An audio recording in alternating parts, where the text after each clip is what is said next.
Hello everyone, welcome to my channel math with maths. आज मैं आपको एक्सरसाइज 2.2 पॉलिनोमियल क्लास 10th का question 1 का सेकंड पार्ट समझाऊंगी। मैंने फर्स्ट पार्ट ऑलरेडी इस चैनल पर अपलोड कर दिया। देखिए, इसमें ज़ीरोज़ निकालनी है, देन वेरीफाई करना है रिलेशनशिप इन दोनों ज़ीरोज़ का। सबसे पहले इसमें लगेगी मिडल टर्म स्प्लिट। आपको पता है मिडल टर्म स्प्लिट कैसे लगती है? जो यहाँ पे कोफिशिएंट होता है, एस स्क्वायर का कोफिशिएंट 4 है और जो कॉन्स्टेंट टर्म है इन दोनों की आपस में क्या होती है? मल्टीप्लाई। तो इट मीन्स दैट 4 1 4।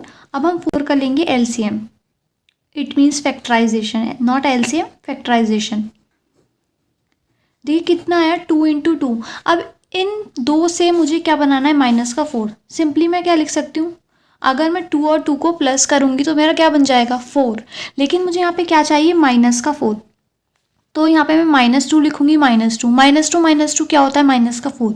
जब भी कोई माइनस माइनस होता है, होता प्लस है, लेकिन साइन किसका लगता है? माइनस का। अब ध्यान रखिएगा। तो अब हम इस 4x स्क्वायर को तो ऐसे ही लिख देते हैं।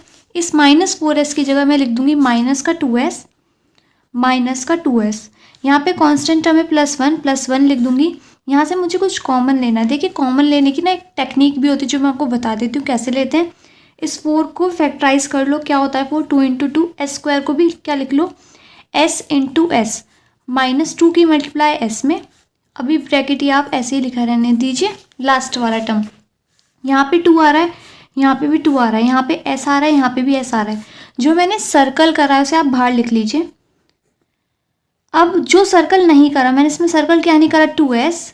और यहाँ पे मैंने क्या सर्कल नहीं करा? देखो, सब सर्कल कर लिया, कुछ भी नहीं बचा तो क्या लिख देंगे? -1। यहाँ पे -2s + 1 ऐसे ही चल रहा है। अब आपको एक बात पता है, एक ब्रैकेट ना सेम बनाना पड़ता है। यहाँ पे 2s - 1 है, लेकिन देखिएगा आप साइन अपोजिट है। तो मैं एक चीज़ करूँगी जो बहुत ईजी है और ऐसे क्वेश्चन 100% एग्जाम में आते हैं। मैंने यहाँ से -1 कॉमन ले लूँगी। देखिए, माइनस कॉमन लिए, ये माइनस का 2s किस में बदल गया? प्लस का 2s।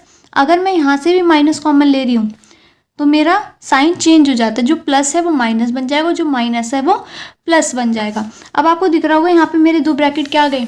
सेम आ गए। अब क्या करेंगे? एक ब्रैकेट तो 2s - 1 लिखूंगी और एक ब्रैकेट जो मेरा सेम आया था उसे लिख दूंगी।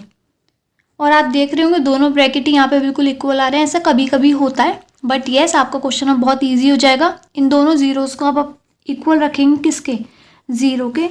2s - 1 को भी किसके इक्वल रखेंगे? 0 के। -1 उधर जाके क्या हो जाएगा? +1। ऐसे ही यहाँ पे -1 उधर जाके क्या हो जाएगा? +1। 2 मल्टीप्लाई में जब भी = के उधर जाएगा मल्टीप्लाई बाई डिजिट तो क्या हो जाएगी? डिवाइड। तो एक वैल्यू आ गई 1/2। ऐसे ही यहाँ पे भी सेम आ गई 1/2। अब हमें क्या करनी है? वेरीफाई करनी है रिलेशनशिप। वेरीफाई रिलेशनशिप में यही करूँगी। देखिए, एक फॉर्मूला होता है। सबसे पहले मैं फॉर्मूला लिखूँगी, sum of zeroes is equal to, क्या फॉर्मूला होता है? Minus coefficient of x upon coefficient of x square. आपकी सम ऑफ ज़ीरोज़, आपकी दो ज़ीरो आई हैं, 1/2 1/2। इनका क्या करेंगे? सबसे पहले सम, ठीक है, इज इक्वल टू लगाएंगे। इस क्वेश्चन में देखिए एक्स का कोफिशिएंट क्या था। अब पहली बात, यहाँ पे एक्स नहीं है, पॉलिनोमियल किस में? एस में, तो यहाँ पे हम एस लगा देंगे, ठीक है।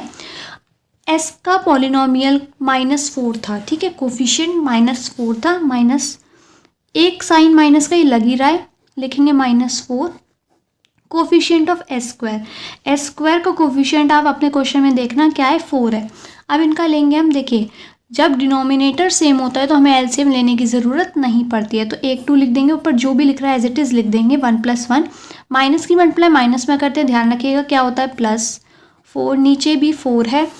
1 + 1 कितना होगा? 2। 2/2 यहाँ क्या आ गया? 4/4। 2/2 1 हो गया, 4/4 भी 1 हो गया। जब आपका left hand side right hand side के इक्वल आ गया, it means that hence verified. ये मैंने आपको सम ऑफ ज़ीरोज़ का रिलेशनशिप वेरीफाई करके बताया। अब मैं करूँगी प्रोडक्ट ऑफ ज़ीरोज़ का। देखिए, प्रोडक्ट ऑफ ज़ीरोज़ में हम करते हैं, प्रोडक्ट का मतलब क्या होता है? Multiply. Product of zeroes is equal to constant term upon coefficient of x square. अब देखेंगे रख के इक्वल है या नहीं। अगर इक्वल हुआ तो इट मीन्स दैट ठीक है आपकी वैल्यूज सही है, वरना आपकी वैल्यूज गलत हो सकती हैं। देखिए प्रोडक्ट ऑफ जीरो, 2 जीरो आई थी, इन दोनों को क्या कर देंगे प्रोडक्ट, सिंपल मल्टीप्लाई। ठीक, कांस्टेंट टर्म इस क्वेश्चन में थी प्लस का 1 और एक्स स्क्वायर का कोफिशिएंट, फिर मैंने एक्स स्क्वायर लिख दिया गलती से, एस स्क्वायर का कोफिशिएंट था यहाँ पे 4। अब देखिए 1 1 जा 1, 2 2 जा 4, न्यूमरेटर में न्यूमरेटर की मल्टीप्लाई होती है, डिनोमिनेटर में डिनोमिनेटर की मल्टीप्लाई होती है। और यहाँ पे तो ऑलरेडी 1/4 आ रहा था।